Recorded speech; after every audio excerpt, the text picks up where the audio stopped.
Hola a todos, chicos. Vamos a continuar con la segunda parte de inmunodeficiencias primarias.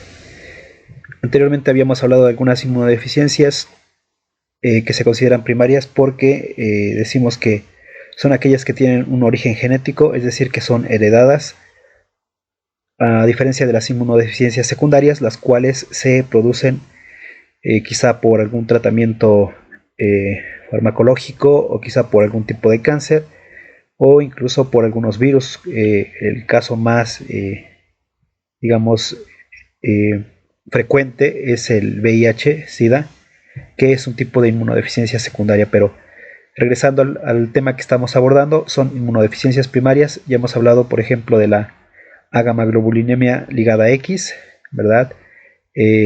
Se han expuesto algunas características de estas inmunodeficiencias primarias. Entonces vamos a continuar con otra de estas inmunodeficiencias primarias que suele ser común, suele tener varios casos, es el síndrome de DiGeorge. Este síndrome de DiGeorge es una deficiencia de linfocitos T que prácticamente se debe a que algunas de las bolsas faríngeas no se formaron adecuadamente. Tenemos que estas bolsas faríngeas, específicamente la tercera y la cuarta bolsas faríngeas, no se han desarrollado correctamente. Y recordando un poquito de la embriología, bueno, sabemos que algunas de las estructuras óseas, algunas de las estructuras incluso a nivel bucal, son resultado del desarrollo de estas bolsas faríngeas. Y la cuarta bolsa faríngea específicamente da lugar al timo, a la paratiroides y también prácticamente al cuerpo branquial, último cuerpo branquial. Entonces, este síndrome de DiGeorge también recibe el nombre de hipoplasia tímica. ¿Por qué hipoplasia? Porque si ustedes recuerdan, la hipoplasia es una alteración celular o de los tejidos en la cual hay un desarrollo, ¿verdad? Disminuido, y en este caso la hipoplasia es que no se han generado el número de células correctamente. A diferencia de la hiperplasia, si ustedes recuerdan, la hiperplasia es un aumento en el número de células de un órgano, de un tejido. Aquí la hipoplasia sería una disminución del número de las células de este tejido del timo. Es el órgano o es la estructura que se ve afectada. Y como veremos más adelante, o como mencionaremos, este timo pues va a tener una función importante en el desarrollo o en la maduración de linfocitos T, ¿verdad? Entonces, acuérdate de eso para lo que vamos a ir viendo. Los pacientes con este síndrome tienen una pérdida de la inmunidad mediada por linfocitos T, ¿verdad? ¿Por qué? Porque hay ausencia o hipoplasia del timo. Entonces, acuérdate, aquí es muy fácil de relacionarlo. Si tú te acuerdas o te quieres recordar este síndrome de DiGeorge, acuérdate que linfocitos T son desarrollados en el timo. T de timo, linfocitos T. Esta es la característica. También se van a encontrar algunas otras características en este síndrome de DiGeorge, como lo son ausencia de la paratiroides, lo que va a conducir a tetania. La paratiroides, no vamos a ahondar demasiado, pero la paratiroides regula el calcio en nuestro cuerpo. Entonces, cuando se ve una disminución del calcio, se va a producir algo que se denomina o se conoce como tetania. Y la tetania no es otra cosa que una contracción exagerada, exacerbada e involuntaria de musculatura, en este caso músculo esquelético.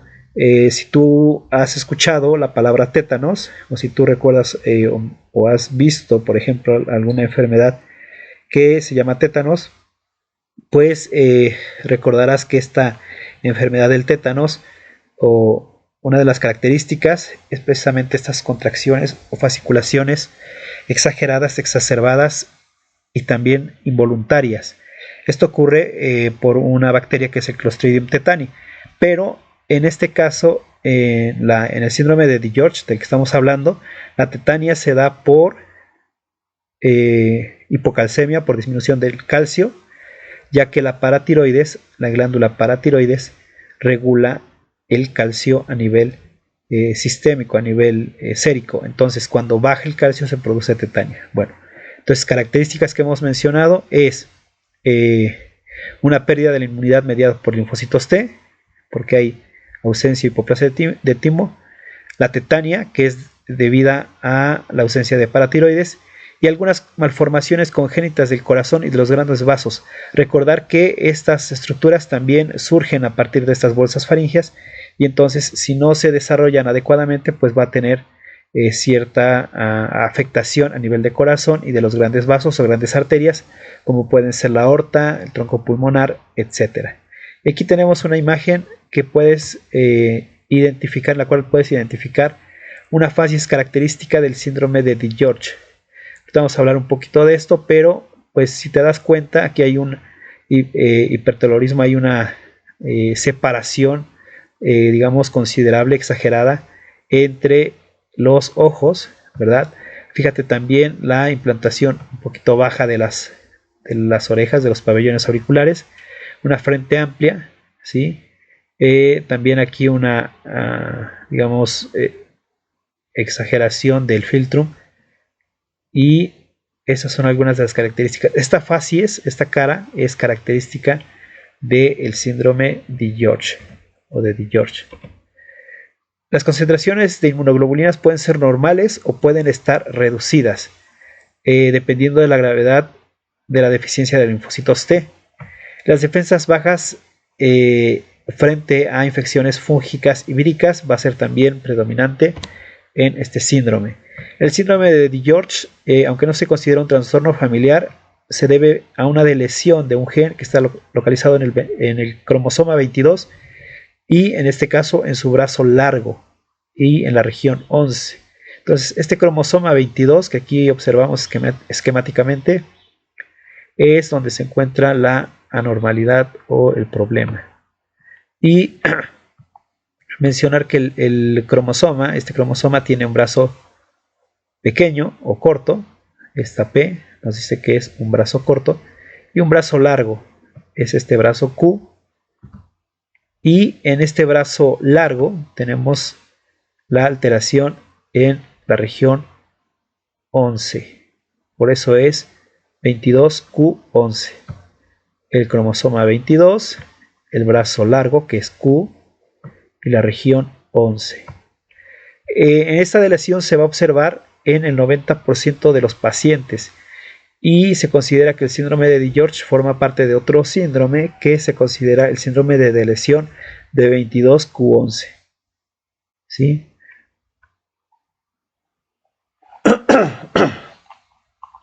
Perdón.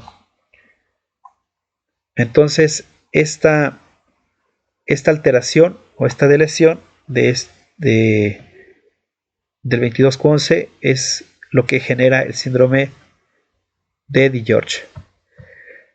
Aquí hay una mutación que es asociada al síndrome de DiGeorge y que afecta a una familia de factores de transcripción de la secuencia T, y esto es lo que conlleva al desarrollo de los arcos branquiales y de los grandes vasos. Entonces, si está afectada esta secuencia de factores de transcripción, pues ya no se pueden desarrollar adecuadamente estas estructuras.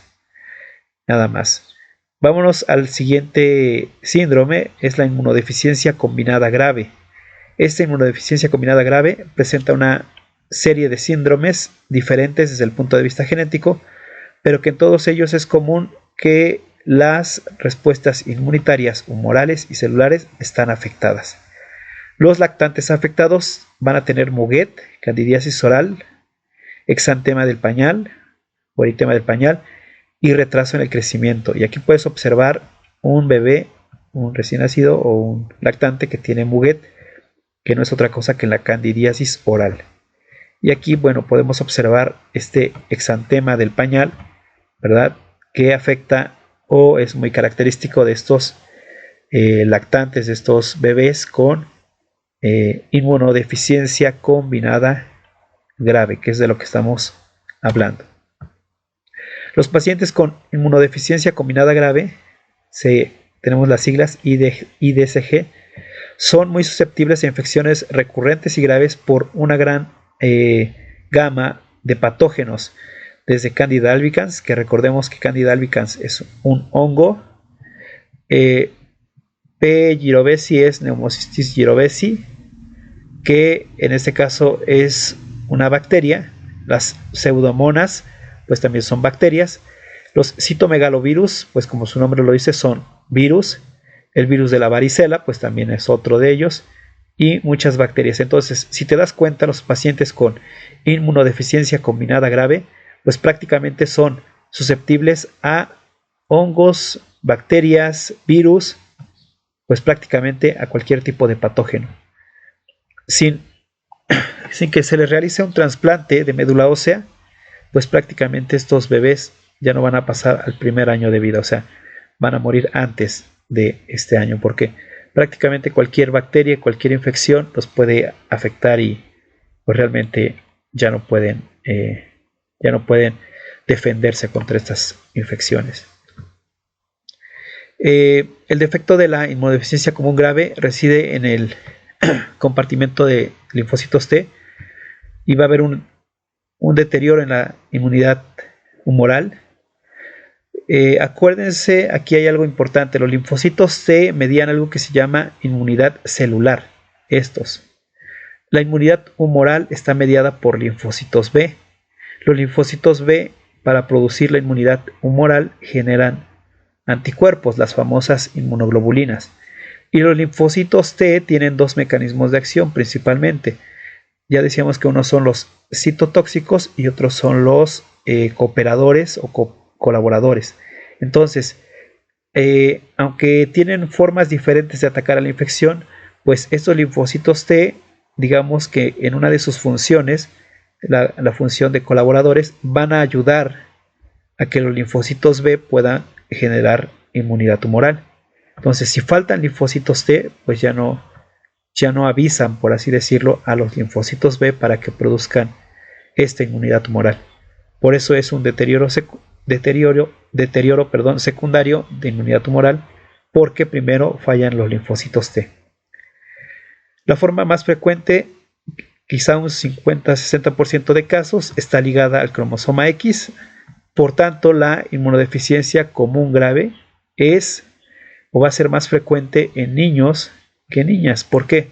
Porque si te acuerdas, los síndromes ligados al cromosoma X, ligados a X, van a afectar a los niños, aunque las niñas pueden portar la enfermedad, pero no la manifiestan, ya que tienen dos cromosomas X. Uno de ellos les sirve como respaldo, digamos, aunque el otro se encuentre dañado.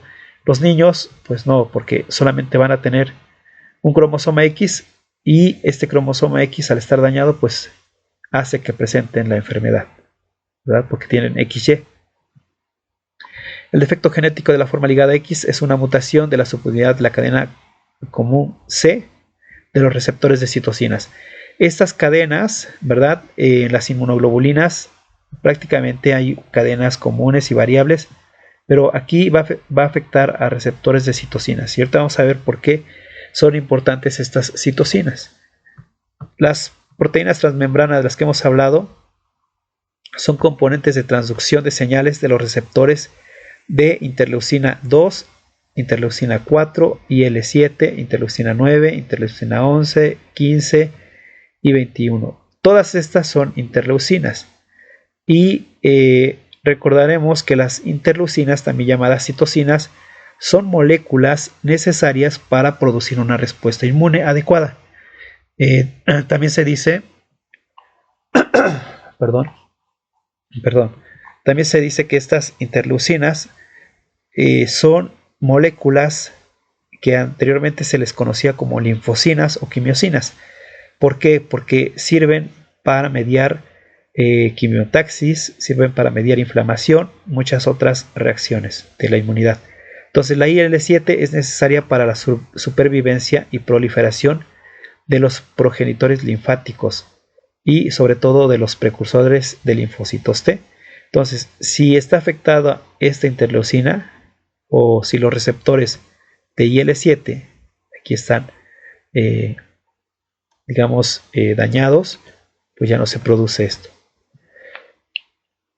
Hay una reducción de linfocitos T y los linfocitos B pueden estar en número normal, pero, como decíamos anteriormente, la síntesis de anticuerpos va a estar baja porque no hay cooperación de linfocitos T. O sea, si no hay quien le avise, por así decirlo, si no hay linfocitos T que le avisen a los linfocitos B que produzcan anticuerpos, inmunoglobulinas, pues prácticamente, aunque se encuentre en el número normal, los linfocitos B no van a producir anticuerpos. Ahora, ¿qué pasa? La IL-15 también es importante para maduración y proliferación de otros linfocitos que se conocen como natural killer. Estos natural killer o asesinos naturales pues son linfocitos especializados que prácticamente destruyen a cualquier componente que no reconocen y pues si está afectada esta IL-15 también van a estar afectados estos linfocitos natural killer, ¿verdad? El resto de los casos de inmunodeficiencia común grave se hereda en un patrón autosómico recesivo autosómico, y la causa más frecuente de esta inmunodeficiencia común grave en su forma recesiva autosómica es la deficiencia de una enzima adenosina desaminasa, ¿verdad? Y puede haber una reducción en el número de linfocitos T que de linfocitos B. El tratamiento es igual que en algunas otras que hemos visto, trasplante de médula ósea, ¿verdad? Aquí también hay algo importante y algo muy prácticamente bueno, que esta inmunodeficiencia común grave ligada a X es una de las primeras enfermedades en las que la terapia génica ha tenido éxito. ¿Qué es esto de la terapia génica? Es algo que es el futuro, digamos, del tratamiento en muchas enfermedades, sobre todo en estas enfermedades hereditarias, en enfermedades que afectan al ADN, por ejemplo, y demás. Entonces, ¿qué pasa? Prácticamente se extrae en este caso, una parte del ADN, ¿verdad? Se modifica en este caso, y una vez modificado se inserta nuevamente en el paciente. Esto es a través de vectores que son como, por ejemplo, virus modificados, los cuales se replican dentro del paciente, y una vez que hacen esto, pues incorporan el ADN que se ha regenerado o reparado, por así decirlo, hacia el ADN de la célula, y de esta forma pues se corrige el problema.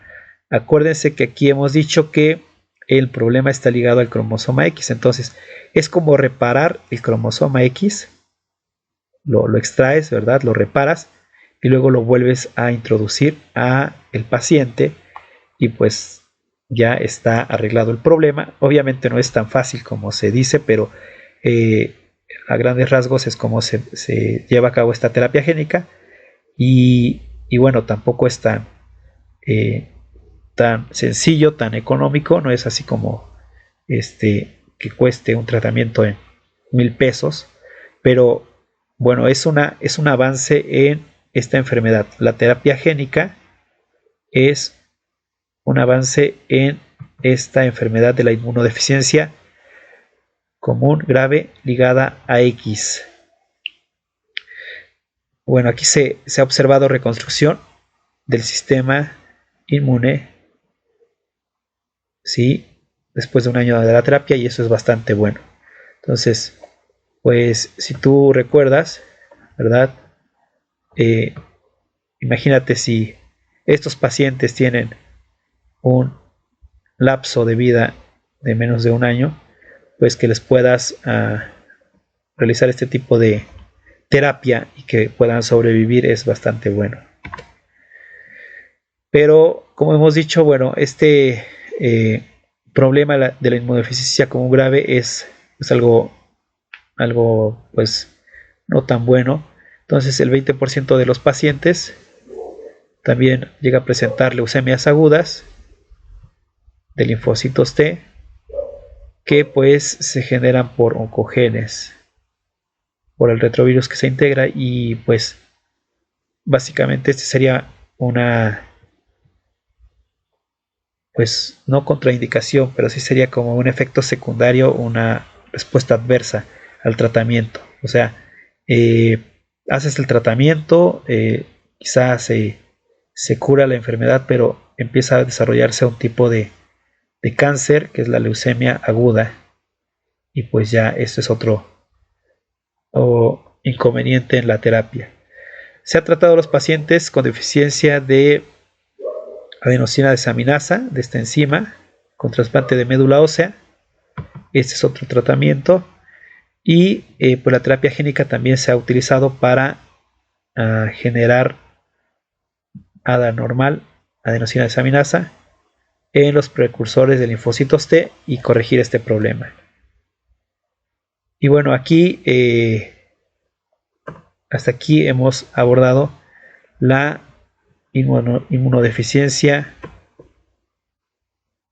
combinada grave, ¿sale? O común grave. Esta es la que hemos abordado. Y ahora vamos a el siguiente, que es el síndrome de Wiskott-Aldrich. Este síndrome de Wiskott-Aldrich se llama también inmunodeficiencia con trombocitopenia y eczema. Esta es la que abordaremos ahora. Inmunodeficiencia con trombocitopenia y eczema. El síndrome de Wiskott-Aldrich es una enfermedad recesiva ligada al cromosoma X, que va a ser caracterizada, como hemos visto, por trombocitopenia, edema y pues obviamente infecciones. Estamos hablando que son inmunodeficiencias, entonces va a haber infecciones. Clínicamente, aquí está una imagen que nos muestra petequias, ¿no? Pequeños puntitos, que son las petequias debidas a la trombocitopenia, eczema, ¿verdad? Aquí, pues infecciones pulmonares como neumonía y algunos tipos de linfoma, algunos otros tipos de cáncer. Aquí el timo es normal, por lo menos en la primera fase de la enfermedad, y posteriormente hay una depresión de linfocitos T y pues también se afecta la inmunidad celular. Acuérdate, linfocitos T, inmunidad celular; linfocitos B, inmunidad moral. Los pacientes no secretan anticuerpos contra antígenos polisacáridos, y pues contra antígenos proteicos va a ser escasa. Y recordemos que las bacterias, ¿verdad?, tienen paredes celulares y membranas celulares que contienen tanto polisacáridos como proteínas. Entonces, pues van a estar afectadas las respuestas contra bacterias. La concentración de IgM va a estar baja, la inmunoglobulina M va a ser baja, y la IgG pues casi siempre va a ser normal. Pero, ¿qué pasa con IgA e IgE? Pues estas van a estar elevadas, ¿verdad? Entonces, aquí es algo paradójico. ¿Por qué? Porque aunque unas van a estar bajas, otras se van a encontrar elevadas. Aquí los pacientes con síndrome de Wiskott-Aldrich van a presentar linfomas no hodgkinianos, linfomas no Hodgkin de tipo B o de linfocitos B. Si quieres, o bueno, solamente mencionar, si quieres puedes investigar un poco del linfoma Hodgkin, pero no es otra cosa que un tipo de cáncer. Un linfoma es un tipo de neoplasia o de cáncer que afecta a los linfocitos, ¿verdad? Y en este caso es una clasificación entre linfoma de Hodgkin y linfoma no Hodgkin. Y aquí el que se va a presentar más frecuentemente es el linfoma no Hodgkin. ¿Cuál va a ser el origen del síndrome de Wiskott-Aldrich? Este va a ser producido por mutaciones en una proteína que codifica de un gen que codifica la proteína de síndrome de Wiskott-Aldrich, que se va a abreviar como WASP, que aquí se va a encontrar en el brazo corto del cromosoma X, en la región 11, ¿verdad? Y subregión 23. Entonces, aquí es al revés. Si te acuerdas del síndrome de DiGeorge, hay una lesión en el brazo largo, ¿verdad? Del cromosoma X, región 1122, aquí es 1123, pero es el brazo corto. Aquí está afectado el brazo corto. Y en el síndrome de DiGeorge es el brazo largo. Entonces aquí está el de DiGeorge. Para hacer una diferencia, aquí es 22Q11, ¿verdad? Q es largo, ¿verdad? Aquí está el brazo largo. Q es largo. P es corto, ¿verdad? Entonces aquí es, acuérdate, 22Q11. Y en el síndrome de Wiskott-Aldrich es XP11, región 23. La proteína WACP puede participar en respuestas que tienen que ver con el citoesqueleto, migración celular, transducción de señales. Aunque no hay, digamos que, funciones que estén asociadas a linfocitos y plaquetas, o sea, no están definidas claramente las funciones que tienen que ver con estas células, pero pues se ha observado que sí se afectan. Ahora, el único tratamiento aquí es el trasplante de médula ósea. ¿Sale? Y acá pues tenemos una imagen donde observamos este trasplante de médula ósea. No es otra cosa que extraer a partir de, aquí tenemos por ejemplo el hueso ilíaco. Ahí se puede hacer una punción. También de algunos cuerpos vertebrales se puede hacer una punción y extraer la médula ósea. Y aquí lo podemos observar. Ya esta es una imagen esquemática donde se hace la punción, pero esta de aquí arriba pues sí es una imagen, digamos, real de esta extracción de médula ósea para hacer un trasplante. Ahora, realmente pues aquí no es tan sencillo tampoco, pero se puede dar un tratamiento. Recordar o mencionar que el trasplante de médula ósea requiere también que haya una compatibilidad para que no haya un rechazo, ¿verdad?, del trasplante. Y bueno, vamos con las deficiencias genéticas del complemento. Y prácticamente este ya es el último tema, el último apartado de las inmunodeficiencias primarias. El sistema del complemento va a desarrollar funciones críticas en la defensa del anfitrión y también en la inflamación. Las deficiencias hereditarias de los sistemas del complemento de varios reguladores son afectadas en esta inmunodeficiencia, y la deficiencia de C2 es la más frecuente de todas. Solamente vamos a mencionar que el complemento es una serie de moléculas que participan en procesos de destrucción de bacterias e inflamación. Es una respuesta no específica, pero pues se afectan, se utiliza el complemento para generar respuesta ante ciertas respuestas o ciertas,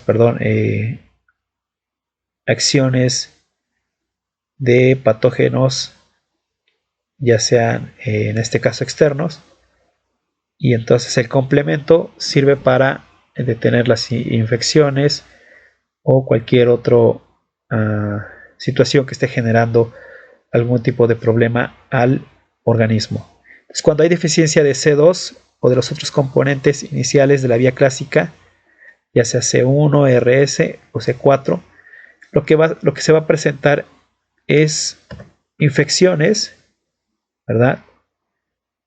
También enfermedades autoinmunes, y aquí hay algo importante, algo pues que va a ser común, va a ser el LES o lupus eritematoso sistémico. Aquí observemos una paciente con lupus, tiene su clásico eritema o rash facial o este enrojecimiento, si tú lo observas aquí, tipo de ala de mariposa, que es lo que se presenta en estos pacientes con lupus eritematoso sistémico. y la vía alternativa del complemento puede ayudar al control de las otras infecciones. También por alteración del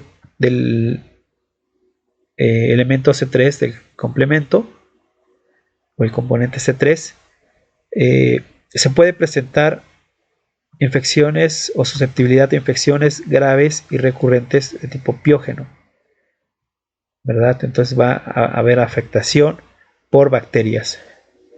Y sobre todo hay un aumento en la incidencia de glomerulonefritis que va a estar mediada por inmunocomplejos.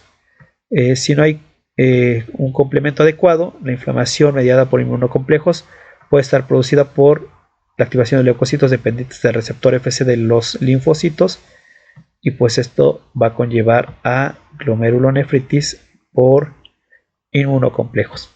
Ahora, la glomerulonefritis también lo vamos a mencionar de forma muy general, pero esta glomerulonefritis es una inflamación a nivel del glomérulo. Tú te acuerdas, o quizá lo has leído, el glomérulo es parte de la nefrona, y la nefrona es la unidad funcional y anatómica de los riñones. Entonces, aquí tenemos esquemáticamente cómo se observa el glomérulo, ¿verdad? La nefrona. Entonces hay afectación de glomérulo, nefrona y prácticamente del riñón. Aquí es el riñón normal y aquí un riñón pues con glomerulonefritis, inflamación de glomérulo y otras válvulas vasculares pequeñas, ¿verdad? Bueno, nada más mencionar que es una afectación del riñón. Hay otros componentes del complemento como C5, 6, 7, 8 y 9 que son necesarios para un complejo de ataque a la membrana para producir lisis en microorganismos. Lo que mencionamos al principio, el complemento son una serie de moléculas que se van a, digamos, ensamblando, se van activando unas a otras y generan finalmente una destrucción de bacterias, de microorganismos. Entonces, si no se ensamblan adecuadamente estos complejos, pues ya no se puede llevar a cabo una adecuada defensa. Estos componentes la ausencia de estos componentes pueden dar una susceptibilidad a infecciones por Neisseria, ya sea por Neisseria gonorrea o Neisseria meningitidis, y puede generar pues afectación gonocóxica o meningocóxica. Y bueno, esto se debe a que las Neisserias tienen paredes celulares delgadas. Y aquí tenemos algo muy esquemático. Quizá habrás visto esta imagen anteriormente, espero que no la hayas visto en algunos otros pacientes, pero ¿qué crees que es esto que observamos acá? ¿Tienes alguna idea de lo que estás viendo aquí? ¿Verdad? Es una cavidad oral con algunas infecciones ahí, una infección ahí bastante, pues, digamos, desagradable, por así decirlo. No, a nadie le gustaría tener esto. ¿Qué crees que sea? Piensa. Pues aquí estamos hablando de gonorrea a nivel de cavidad oral. Entonces no es algo tan agradable. Luego, algunos pacientes heredan una forma de la lectina de unión amanosa. La proteína plasmática que inicia la vía de las lectinas de complemento, y bueno, aquí se va a ver afectada una activación de la vía de las lectinas de complemento. Es otra vía diferente. Estos pacientes van a tener susceptibilidad a infecciones, y finalmente aquí va a haber una deficiencia del inhibidor de C1 que da lugar a angioedema hereditario. El angioedema hereditario es una afectación la cual los pacientes van a tener edema que afecta a la piel, a superficies mucosas, a la laringe, el tubo digestivo, y que si no se trata adecuadamente en los pacientes puede llegar a ser mortal, ¿verdad? Porque hay una inflamación, vamos, de todo lo que es laringe, tubo digestivo, de la piel. Entonces, después de un traumatismo leve, de estrés emocional, estos pacientes por alguna situación de tipo estresante se pueden llegar a inflamar de esta forma. Si te das cuenta, es algo bastante exagerado. Así se observan estos pacientes, ¿verdad? Ya sea también por una picadura de algún insecto o por algún tipo de estrés, incluso emocional, puede llegar a presentar este tipo de angioedema, ¿verdad? Entonces es algo bastante grave. La deficiencia de otras proteínas reguladoras del complemento es la causa de otra enfermedad, otra alteración que se presenta en estos pacientes con deficiencia del complemento, y es la hemoglobinuria paroxística nocturna. Y pues esto puede ser por activación incontrolada del complemento en los eritrocitos, que va a causar hemólisis. ¿Qué es la hemólisis? La destrucción de los glóbulos rojos o de los eritrocitos. Y esto se va a presentar aproximadamente en 10% de casos de nefropatía, que van a constituir el síndrome hemolítico urémico, urémico hemolítico, que va a producir trombosis microvascular en los riñones. Y aquí tenemos que es el síndrome urémico hemolítico, una enfermedad grave causada por E. coli, ¿verdad? Pero que va a afectar prácticamente a los riñones, produciendo pues afectación a nivel de los mismos. ¿Sale? Entonces, pues prácticamente con esto concluimos. Si tienen dudas, si tienen algún tipo de comentario, algo que no se haya especificado correctamente, pues por favor pónganlo en los comentarios. Si hay otro tema que quieras que abordemos, pues también lo puedes manifestar ahí. Y sobre todo, chicos, lean, estudien para que pues no se queden únicamente con esto. Esto es como muy resumido, pero si tú quieres, puedes leer un poquito más de estas enfermedades, extender un poquito más tu conocimiento, pero considero que estos son los puntos más importantes y más sobresalientes. Entonces, chicos, pues eso es todo. Gracias por su atención y nos vemos.